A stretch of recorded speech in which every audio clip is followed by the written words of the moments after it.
반갑습니다. 송재준입니다. 시간이 정말 어찌나 빠른지 벌써 3월 중순이 되어 있습니다. 엊그저께 이제 12월 3일 날 계엄을 해가지고 정말 정신없었던 그게 엊그제 같은데 어떻게 된 것인지 벌써 시간이 훌쩍 가버려가지고 3월 중순이 됐고 요번 주는 또 꽃샘추위라 그래가지고 날씨가 굉장히 춥다라고 하죠. 여러분들도 감기 조심하시고요. 저처럼 이제 감기 잘 걸리는 사람은 더더욱 좀 조심하셔야 될 겁니다. 이번 주 같은 경우는 아마 대한민국에 굉장히 중요한 한 주가 될 것이다라고 많은 분들이 알고 계시죠. 그도 그럴 것이 이번 주 금요일 날 윤석열 대통령에 대한 탄핵 심판 결과가 나올 수도 있다. 이런 지금 예측이 있지 않습니까? 물론 아직까지 이게 어떻게 전개가 될지는 아무도 모르는 상태입니다. 윤석열 대통령에 대한 탄핵 심판이 더 늦춰질 가능성도 있고요. 사실은 이제 그 16일 날 어느 정도 당사자들에게 즉 국회 측과 윤석열 대통령 측에게 탄핵 선고가 언제 있을 것이다라고 알려줬어야 된다라고 하는데 16일까지도 아무런 지금 양측이 받은 게 없다라고 해요. 그러다 보니까 이번 주 금요일 날 이 탄핵 선고가 또 늦춰지는 거 아니냐 이런 지금 예측도 나오고 있고요. 만약에 이번 주 금요일까지도 늦춰진다라고 한다면은 역대 최장으로 탄핵 심판이 걸리게 되는 겁니다. 최종 변론부터 시작해가지고 탄핵 심판까지 지금도 사실상 기록갱신을 계속해서 하고 있습니다만 자 그럼 여기서 우리가 생각을 해봐야 되는 게 왜 이렇게 도대체 탄핵 심판이 오래 걸리는 것일까? 이유는 간단한 거겠죠. 윤석열 대통령에 대한 표가 아직까지 확보가 안 됐다. 물론 이제 그 평의 결과가 어떻게 될지는 아무도 정보를 모르고 있습니다만 헌법재판관들 스스로는 알지 않겠습니까? 아니 예를 들어가지고 자기가 기각을 할 것이요 인용을 할 것이요 이런 것들은 대놓고 아직까지는 밝히지는 않고 있고 그건 이제 나중에 결정을 할 때 그렇게 이제 평결을 할 때 그렇게 이제 결정하게 되겠지만 그 전까지도 하는 게 뭡니까? 아침에 이제 그 추가적인 정보 제공받고 오후에 가가지고 서로 의견 나누는 이건데 얘기 들어보면 저 인간은 이제 인용하겠구나 저 인간은 이제 기각하겠구나 이거 뻔할 뻔자 아니겠습니까? 문영배가 이제 딱 얘기를 들어보고 오케이 됐네 6명 우리 명확하게 확보가 됐으니까 요번 주 금요일날 지르자 이렇게 이제 했어야 되는 것인데 그거를 못하고 있다라고 하는 것은 아직까지 문영배가 봤었을 때 명확하게 탄핵의 인용을 던질 만한 6명이 확보가 되지 않았다라고 하는 가장 강력한 방증이 되겠죠. 자 이런 상태에서 벌써부터 또 나오는 얘기가 뭐가 있냐. 헌법재판관이 23일 뒤로 약속을 미뤘다라고 하는 기사가 또 나왔습니다. 이 도대체 약속을 미뤘다라고 하는 게 뭔 소린지를 보니까요. 이 지금 재판관이 누군지는 공개가 되지 않았습니다만 야권과 법조계 모두 정통한 한 관계자가 이번에 이런 얘기를 했대요.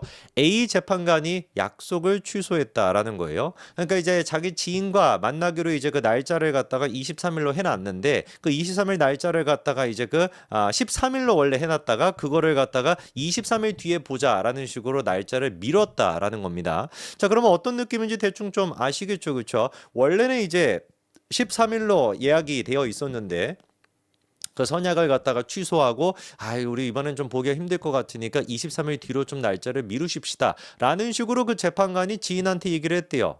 뭐겠습니까? 23일 날 그러니까 윤석열 대통령에 대한 탄핵 선고 굉장히 중요한 이벤트가 있으니까 그것까지는 내가 당신을 좀 만나기가 쉽지 않을 것 같고 23일 전까지는 만나기가 쉽지 않을 것 같고 탄핵 선고가 다 끝나고 난 뒤에 23일 뒤에 만납시다.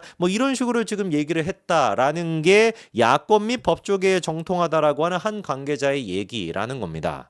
저는 이게 개수작이라고 봐요. 갑자기 이제 센 워딩이 나와가지고 뭐라는 거야 이렇게 생각하실 수도 있는데 이거를 왜 제가 개수작이라고 보는 것이냐. 아니 애당초 야권 및 법조계 모두 정통한 한 관계자가 뭐라고 도대체 갑자기 이렇게 입장을 냅니까? 그리고 뭐라고 이거를 갖다 기사로 또 받아줍니까?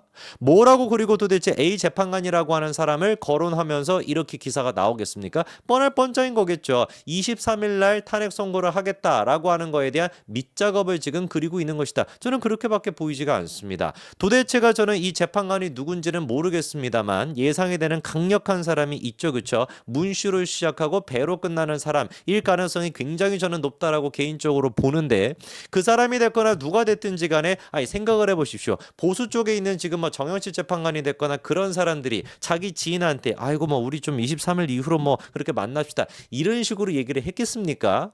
그렇지 않습니까? 바로 제가 직전에 영상을 통해 가지고 말씀드릴 게 뭐였습니까? 세 명의 이제 그 재판관, 문영배부터 시작해 가지고 이미선이 됐거나 우리법연구회 출신의 그 세 명의 재판관, 이 사람들 같은 경우는 서로 자기의 의견을 갖다가 주고받을 가능성이 굉장히 높다. 그렇지 않겠습니까? 그리고 또 실제로 그 세 명 가운데 한 사람, 그 남편 같은 경우는 국회 측의 지금 이제 변호인과 같은 로펌 소속 아닙니까?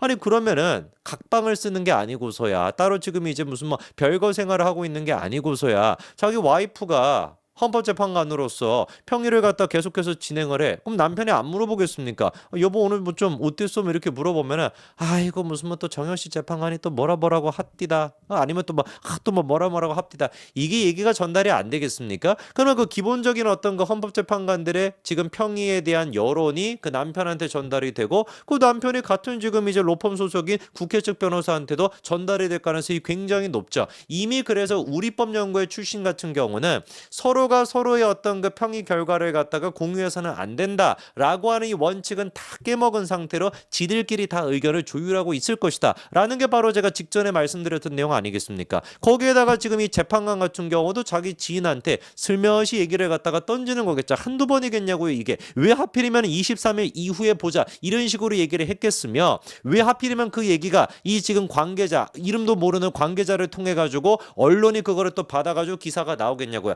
다 그러니까 뭐인 겁니까? 물밑 작업을 하고 있는 것이죠. 23일 날 윤석열 대통령에 대한 탄핵 심판을 하겠다고.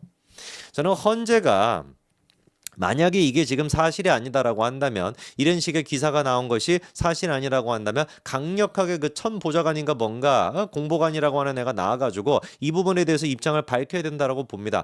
아니 무슨 뭐 시시각각 그러면은 나와가지고 입장을 밝히는 게 그 공보관의 그 직책 아니었습니까? 맨날 무슨 뭐 사소한 것도 나와가지고 다 입장 밝히고 맨날 막 비판하고 반박하고 뭐 이러더니만 이런 거에 대해서는 왜 비판 반박을 안 합니까?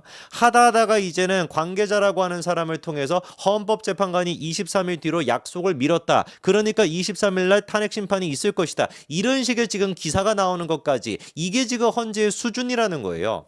얼마나 헌재에 대해 가지고 지금 국민적인 불신이 컸으면은 이런 지금 기사가 나왔을 때 야 진짜로 23일 날 하려나 보다 이런 생각이 들겠냐고요. 하루 이틀의 문제였습니까?